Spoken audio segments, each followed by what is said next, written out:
you've spoken already. Yeah, so I'm going to my own. I'm going to my own slot. At this point, it's difficult to keep one's focus, and one swings with the arguments back and forth. And it's been very interesting. It's one of the privileges of being in the chair to hear all the arguments. So first of all, I want to thank the department for their work and the two ministers. It is an extremely significant bill, and I realise it's quite difficult. And I want to welcome the bill, and I want to welcome the effort. And I would hope that today you might tell us when you would hope that it will be passed. I know that's subject to the vagaries of the Dáil, but what time span have you in mind? It's clearly a very significant piece of legislation, and it has 132 pages, 6 chapters and 145 sections. And I think we'd be misleading the Dáil to say we've read it in detail. But I have tried to read the explanatory memorandum, I've looked at the bill, and I've looked at all the documents around it. So I want to highlight what's good in it and what's important. I want to look at the background as to how we got here, and then perhaps the deficits that I would hope that would be sorted out, given the long, I was going to say pregnancy, but probably it's politically incorrect, but the long gestation period, years of coming to this point. So as you've set out repeatedly, for the first time we're going to have the establishment of a statutory independent electoral commission. I welcome that. But more importantly, this is something that has been asked for by various organisations on the ground that I'll come back to. How independent that is will have to be teased out at committee stage, definitely in relation to the independence of it and the funding of it as well. The modernisation of the registration of electors, absolutely very, very welcome, and a central place where that can be checked. The regulation of online political advertising and the provision for the holding of elections during periods of COVID, very welcome, but too restrictive. I'll come back to that as well. If we look at just the background again, I want to thank the Library and Research. They do a tremendous amount of work under pressure, under-resourced. I was going to say underfunded, but they just do it under pressure. There's an enormous amount of bills going through the Dáil, and they set out under pressure always. And I actually didn't get a chance to look at the bill. They looked at, well, actually they did in the end, but most often they're looking at things under pressure and looking at the heads of a bill that then change. So I just want to pay tribute to them. And they highlight the background to it. Just again, I think it's important for the record just to say how long this is going on. It has been on the agenda since 2007 from various governments. The regulation of online political advertising has been on the agenda since 2017. That's 10 years after the previous one. Several reviews of the Irish electoral system between 1996 and 2013 have concluded, and this is significant, that the electoral system should not be changed, because there were various parts where various governments thought we should change the electoral system, but the people of Ireland were wiser and said no. But the reform was necessary for administration and the operation of the electoral system. The Joint Oireachtas Committee, 12 years ago in 2010, concluded that there was not a sufficiently compelling case for changing the electoral system, but went on to recommend that the matter be considered by the Citizens' Assembly. The Convention on the Constitution 2013 voted overwhelmingly, 79%, once again, against changing the electoral system, and the government accepted that recommendation. So both the Joint Committee on the Constitution and the Convention on the Constitution recommended the establishment of an electoral commission and improving the accuracy of the electoral register, among other reform measures. And so that's what we're getting today after a long, long history. We're getting some of that. Again, just to put it in perspective on the importance of the integrity, and we talk about other countries who have autocrats and no democracy, and I agree with everything that's been said. But there's an extra onus on us as what we pride ourselves as a vibrant democracy, and we send observers out to other countries to look at their electoral processes and to look at elections and ensure all the procedures are complied with. So therefore there's an extra onus on us to take the mote out of our own eye before we do that and ensure that our procedures are open and accountable, and that we continuously look to review them. And if I remember, I want to come back to that at the end as well in terms of what it is proposed to review in this bill in 2 to 3 years' time, only certain segments. I can't put it any better, really, than the Kofi Annan Foundation back in 2012. For elections to be the legitimate instrument at the heart of the democratic process, they need to be carried out with integrity. Elections with integrity are based on the democratic principle of universal suffrage. As a woman, I realise that we've dearly won that, of a universal suffrage, and not in many other countries, and political equality, and are professional, impartial and transparent in preparation and administration throughout the electoral cycle. Their outcome is not just legally beyond reproach, and this is important because not alone should justice be done, but it must be seen to be done. And similarly here with the process, their outcome is not just legally beyond reproach, but that the process and its outcomes are also perceived as legitimate by the electorate. I think that's very important because I don't wish to be too political, but there was a time where the motto for a certain party was vote early and vote often. And like that was Irish humour and the Irish way of coping with something that was going on. And we know then that that was facilitated by a register that was completely not suited to its purpose. Now, I make my comments today in full admiration for the local authorities and as someone that's done in a lot of elections, and one of them particularly painful, not so much for me, but for the team that worked with me, where I missed out by 17 votes. My whole sense going out was a sense of relief in 2011 that I wasn't coming up to this august establishment. So I had mixed feelings, but that process of missing out by 17 votes brought home to me in the most acute way how important the integrity of this system is, and how to watch it at the time for various reasons. I wasn't keeping a close eye on the spoiled votes, and I learned a very valuable lesson, but that didn't take from the integrity of the process at the time. That the fault was mine for lots of reasons, where I didn't look at the 500 spoiled votes in the box. But it brought home to me the importance of the process being above board, that and my team and the other teams being able to watch that process. And then that was 11. It was only 2 years before that that we said, finally, we're not doing electronic voting, which had been mooted in 1999, brought in 2004. I can still see the picture of a former minister as she lost her seat, which was appalling. Not that she lost her seat, but the manner in which she learned about that. But more important than that, the judge that looked at that system said in the time allowed to him, he couldn't stand for the integrity of that thing. And we actually spent, I think, at a conservative estimate, 60 million or something at the time, and then the storage of them and the whole lot. And you know, lots of people today don't even have a memory of that. But that was all done with comments like, oh, sure, we're too attached to the pencil. Well, I actually find the pencil very useful, even in the 21st century. It's much easier to write with a pencil, actually. But that was, I raise it because no importance was attached to analysis or the integrity of the process. That's why I mention it. Different research shows, and again, thank you to the Digest, tells us that the level of trust in the electoral system is quite high, notwithstanding the state of the electoral register. And depending on which research you look at, it's interesting, and I suppose first of all I want to say that the trust is high in the electoral system. But what jumped out at me really was the research that was quoted, and it's more a reflection on politicians. The European Social Survey in 2019 data for Ireland, and it was quoted by Miss Cohen, Director of Task, in the Irish Times article recently. 40% had relatively high levels of trust in the Dáil. 40%. Just over 1/4 had relatively high trust in politicians or political parties, which is a damning statistic, really, isn't it? Just over 1/4. More had trust in the level of the Gardaí, which is extraordinary. But again, it's testimony to our experience of the Gardaí on the ground, but certainly not the behaviour of the management and the various decisions as exhibited by the various tribunals, from Morris an endless list, and yet there's more trust in the Guards, and rightly so. We need trust in the Guards for a democratic system, but there's certainly a big question here for politicians and what we're doing.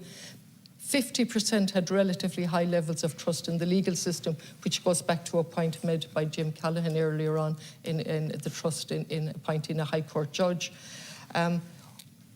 Over 10% said they had no trust at all in politicians or political parties. So that's a sort of a side off the electoral process, but it's interesting that politicians are held in such low esteem. That's seriously problematic for democracy, seriously problematic. And I know many of my colleagues, perhaps Athchóiriú as well, is tired listening to me saying the importance of making language mean something.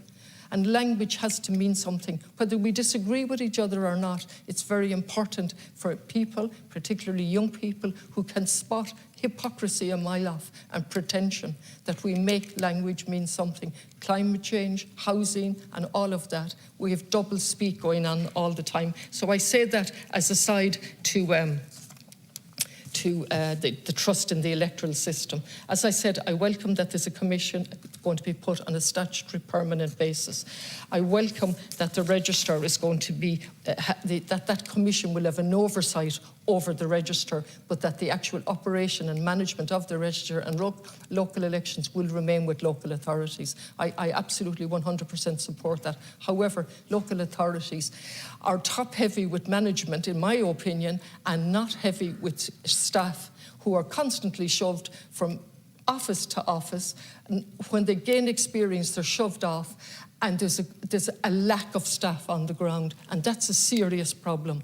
And I've seen them overworked and underpaid. So I criticise the management and the model that's there of corporate governance that's not suited to a service where a city council and a county council are there to suit us. I welcome the rolling register. I welcome the pending register. I think they're also very good. I welcome the provision for anonymous registration, and I hope that's teased out a bit more in the committee. I've read the committee report already, and it was much more strict, I think, originally what you were proposing, and you've relaxed on that a little bit in terms of domestic violence and various other reasons why somebody might want to register as an anonymous voter. I welcome all of that. I welcome that provision is being made for elections in the time of COVID. However, I think perhaps we should pay more attention to the Irish Council for Civil Liberties in relation to this matter. And they specifically, among other concerns, raised that we haven't made any provision at all for other disasters or other problems. And that is of concern to me as well.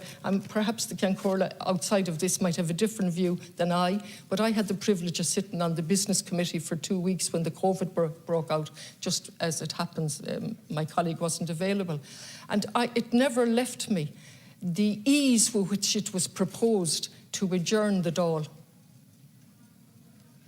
There was almost a flippant attitude to the Dáil that in order to protect ourselves and safety and human health, that the Dáil wouldn't sit. Now, I understand the concerns of staff, but that we would get rid of our democratic institutions so easily, or propose to do that during COVID, was a wake-up call for me in terms of how we protect democracy. And if we've learned anything from COVID, it's to instill or set out in legislation that democracy must be protected at all costs, and we should anticipate further pandemics and further disasters, unfortunately. And they make very good specific recommendations. Again, I am no expert in this area, but I really think you should look at this. They talk about that Part 5 of the general scheme be amended to include provision for the development of all of government strategies for the holding of electoral events, obviously elections, in the context of national emergencies.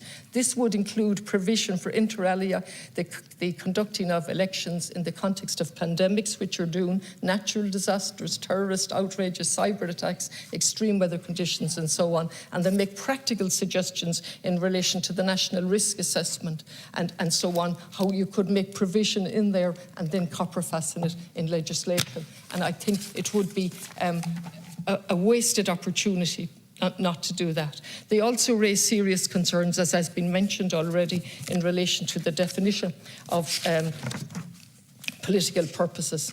And again, I find the Irish Council for Civil Liberties very moderate in their press releases, and they were certainly very moderate and considered in their various publications during COVID, where they were extremely worried about the draconian legislation. They mightn't have used that word, that's my word, but the serious restriction of human rights without a human rights analysis, and over and over did that. Over and over they pointed out that they were pro-vaccine, just in case anything would be alleged against them. So I find them extremely moderate in their approach.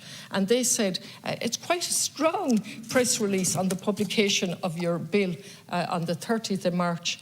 The government has knowingly missed an opportunity to fix an anonymity, can't say it at this time of the evening, in Irish law, which means community groups or volunteer organisations could be prosecuted for normal fundraising works.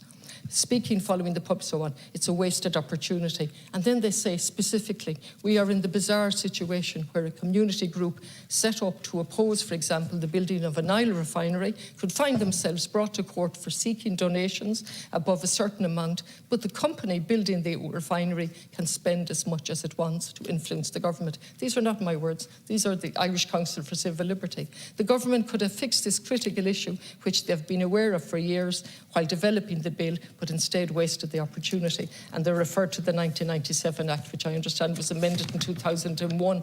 And so again, I would appeal to you to look at that. In relation to the use of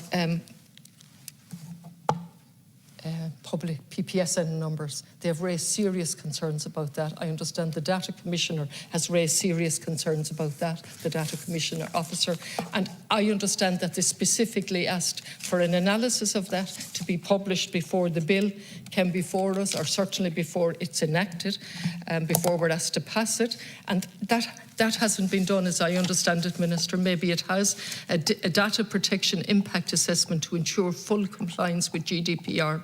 Now, again, I'd make the point here, the digest goes through the committee's report and the recommendations and which ones have been taken on board. And if I have some constructive criticism, it would be for the department to be more specific in where they've taken on or not taken on the recommendations of a cross-party committee. That would be very helpful as we struggle through all of the documents. And that hasn't happened. SIPO have made a very interesting submission in relation to this bill. They've also published an annual report again in 2020. It's well worth looking at, Minister, in relation to their concerns in relation to independence, the source of the budget. I gather that I'm not sure it was the Irish Council for Civil Liberties as well, that it wouldn't come from the vote. The independence, the resources, so that they can carry out their work. So if we look at SIPO's experience, they simply can't do what they're being asked to do. There's no provision, time span for the work of SIPO to go over to the new Electoral Commission. It's not clear why the CEO is going to be appointed by the government. You might explain that without going through any process first, with the provision to be renewed for 5 years. So in other words, we'll have a CEO appointed by the government for 10 years for the new Electoral Commission. So there was concerns in relation to the number on the board and that there wouldn't be ex officio, because it's just too hard. And I think of SIPO and I think of the people who are on SIPO. I have the greatest of respect for them. And they're ex officio. They're dealing with so many other jobs as well at the same time. These were concerns that were raised, and now we seem to be doing it again with this Electoral Commission. The human rights, the Irish human rights, talked about the Electoral Act, which I've already referred to as having a chilling effect on funding activities of civil society organisations. So I'm doubling back to that point. The human rights has raised concerns since at least 2003 that the wide scope of the legislation intended to ban large anonymous foreign donations in elections could be hindering the work of civil society organisations, and so on. The SIPO annual report said they understood that a legislative review was proposed as a function of the new Electoral Commission and asked that this take place as a matter of urgency. Now, SIPO have said many other things. I have 20 seconds left. I welcome the bill. I hope that the committee stage will be used to look at the significant gaps. For a democracy to be strong, we need an electoral system that's above reproach, but we also need the active involvement of our citizens, and otherwise we can't have it. Finally, Deputy Farrell said we perhaps shouldn't close the schools. I can't think of a better way to educate our students in the ways of democracy or the lack of it than using schools, but I have an open mind on that. Go mBille maith.